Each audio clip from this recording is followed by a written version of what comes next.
kerangka yang paling awal semua manusia mengalami jasmani, karena kita ini terdiri dari jasmani, rohani, nurani kalau bahasa Indonesia. Kalau bahasa tauhidnya itu nas, basar, insan, fuad gitu. Nah, itu yang disebut insan. Jadi ada nas, basar, insan, jasmani, rohani, nurani. Untuk tertinggi adalah nurani. Ya, itu kurang lebih ajaran yang kita sampaikan di komunitas ini untuk membimbing agar setiap manusia itu jalan terus menuju Allah sampai ketemu. Nanti akan ketemu dengan sendirinya. Asal jasmani, nurani, jasmani, rohani, nurani ini kita ilmiahkan, kita jalani, dan kita praktekkan.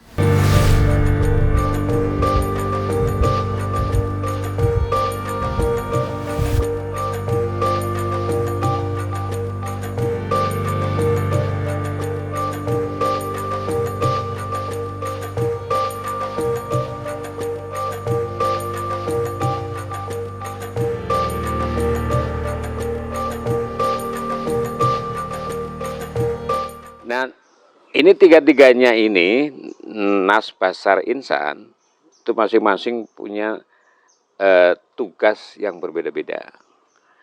Jasmani itu tugas pokoknya orang yang Islam itu adalah sholat. Itu. Jadi sholat itu adalah pekerjaan jasmani. Kalau nurani atau basar itu pekerjaannya zikir, karena hati itu ada di basar, ada di dalam.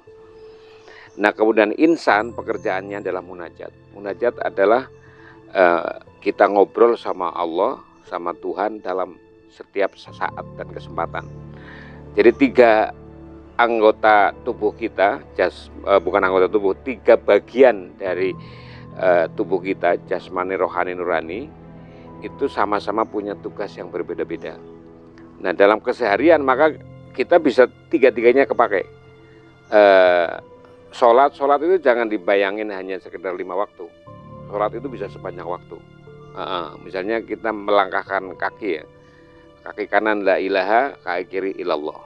Atau kita ambil nafas, hirup nafas la ilaha, keluarin nafas ilallah.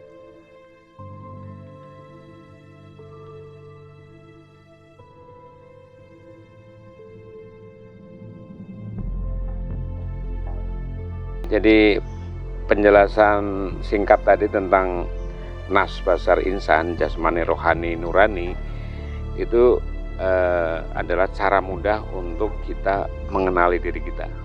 Gitu, karena untuk menuju Allah, kenal Allah, maka harus kenal diri kita dulu.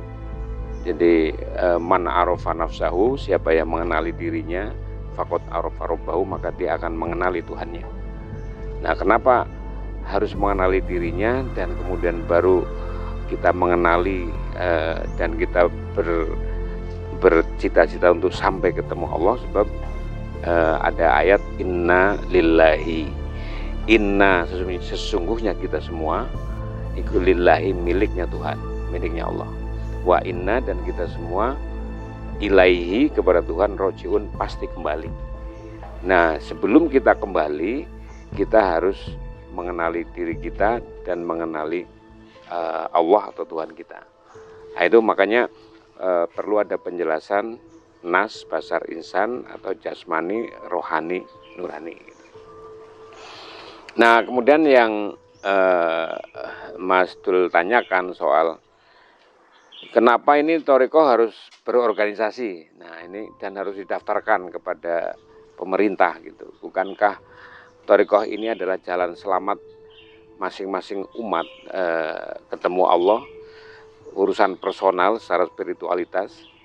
Dan memang benar bahwa di dalam Thariqah itu meskipun satu aliran, misalnya Qadiriyah wa Naqsabandiyah, itu tetap saja masing-masing mursyid juga tata cara ritualnya itu berbeda-beda gitu loh. Jadi 1000 jalan menuju Allah, ibaratnya begitu, masing-masing berbeda-beda. Sehingga Thariqah itu sangat independen dan tidak bisa dikurikulumkan tata caranya atau dibakukan tata caranya. Karena semua orang diperjalankan berbeda-beda kalau dia bisa membaca fuadnya masing-masing, nuraninya masing-masing, itu berbeda-beda. Nah, ini memang kita tidak lembagakan, tetapi agar supaya orang-orang atau kaum Thariqah atau komunitas Thariqah itu berjuang bersama-sama, nah itu yang perlu lembaga. Nah, itu yang kita namakan Nahdlatul Aulia, yang petunjuknya pada guru kita itu Syekh Syarazuddin Ilyas, itu perlu kelembagaan dalam perjuangan. Karena ini sesuatu yang hak, sesuatu yang benar, itu harus diperjuangkan secara bersama-sama. Kalau sendiri-sendiri, ibaratnya hanya satu keluarga, 2 keluarga, 3 keluarga, dan seterusnya, itu jalan tetapi lambat. Tetapi kalau bersama-sama, sebagaimana para pendahulu kita, ada Muhammadiyah, ada Nahdlatul Ulama, itu berorganisasi supaya perjuangan itu lebih cepat sampai gitu. Dan orientasi ke sosial, kemasyarakatan dan kebangsaan sama kita dengan organisasi yang lain. Jadi orang Thariqah itu dimanapun dia berada, disitulah negaranya. Maka dia wajib untuk memperjuangkan dan memikirkan bangsa dan negaranya. Nah, inilah yang perlu organisasi.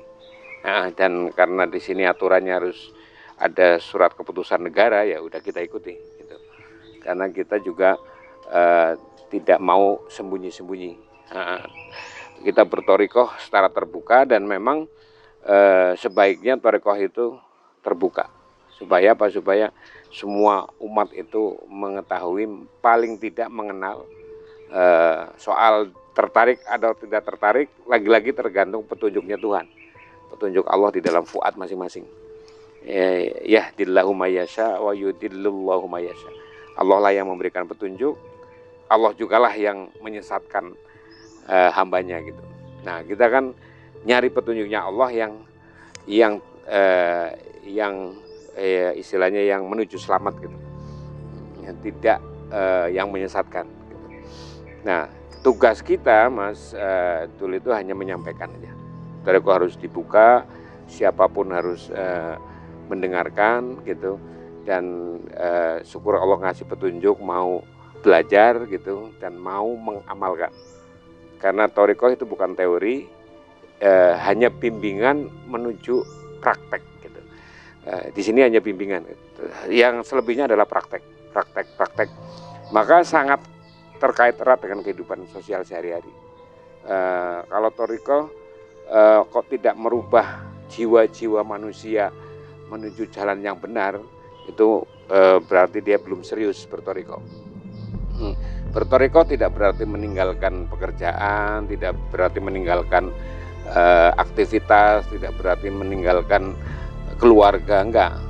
Hidup seperti biasa, hanya saja dalam kehidupan itu dia ingat dia bersama Allah. Jadi dia tidak terlalu melenceng jauh gitu. Dan itu memang seharusnya disampaikan secara terbuka agar supaya semua manusia tidak peduli agamanya apa, warna kulitnya apa, bangsanya apa gitu. Karena tauhid ini adalah agama seluruh manusia. Yang penting kita yakin, percaya bahwa kita diciptakan oleh Allah dan harus kita menuju ke sana. Apa kiat Pak Kiai untuk menghindarkan thariqah ini dari jebakan kelembagaan yang sudah memandulkan banyak lembaga agama atau aliran-aliran seperti ini? Kan biasanya terjebak tuh kan. Iya. Nah, ada kiat apa? Salah satu kiatnya kita tidak menyuruh atau apalagi memaksa orang untuk untuk menjalankan satu ritual ibadah tertentu tapi dengan cara memaksa. Jadi kita bebaskan. Dia sudah tahu bahwa itu kewajiban atau itu larangan. Kita hanya memberikan guidance agar nurani dipakai, agar fuad dipakai. Kalau fuad dipakai, dia akan tahu ini petunjuk benar, ini petunjuk yang belok. Nah, setelah dia yakin bahwa itu petunjuk atau hidayah yang benar, dia jalani. Sehingga dia melakukan perbuatan apapun, ibaratnya ya ini minum nih. Kita minum dari mana air? Air Allah juga yang menciptakan. Lah, kenapa kita disuruh minum? Karena kita dikasih rasa haus misalnya. Nah, ya kita minta kepada Allah, ya kita minta izin maksudnya. Ya Allah, izin air milikmu saya minum. Sehingga dalam aktivitas gitu, kita kerja ke kantor atau di ladang-ladang, di sawah, itu juga kita izin. Saya izin menjemput rezekimu lewat kerja. Gitu. Nah, sehingga orang itu dengan kebebasannya menjalankan aktivitas sehari-hari yang merujuk kepada petunjuknya Allah di fuad itu. Nah, nanti kalau ada problem kita diskusikan gitu. Nah, sehingga tidak bisa memang thariqah dilembagakan, nggak bisa. Ini sekedar nama Qadiriyah wa Naqsabandiyah, kemudian protap dalam pengertian di sini disebutnya suluk. Ada memang kewajiban melakukan ini ada, tetapi itu bagi yang ibaratnya sudah dikasih tahapan-tahapan gitu. Kalau ibaratnya masih baru masuk, ya yang penting memahami ilmunya dulu. Selebihnya nanti dia bebas. Gini Pak Kiai, akhir-akhir ini negara kita dilanda oleh isu atau masalah tentang toleransi. Apa sumbangan thariqah terhadap masalah ini?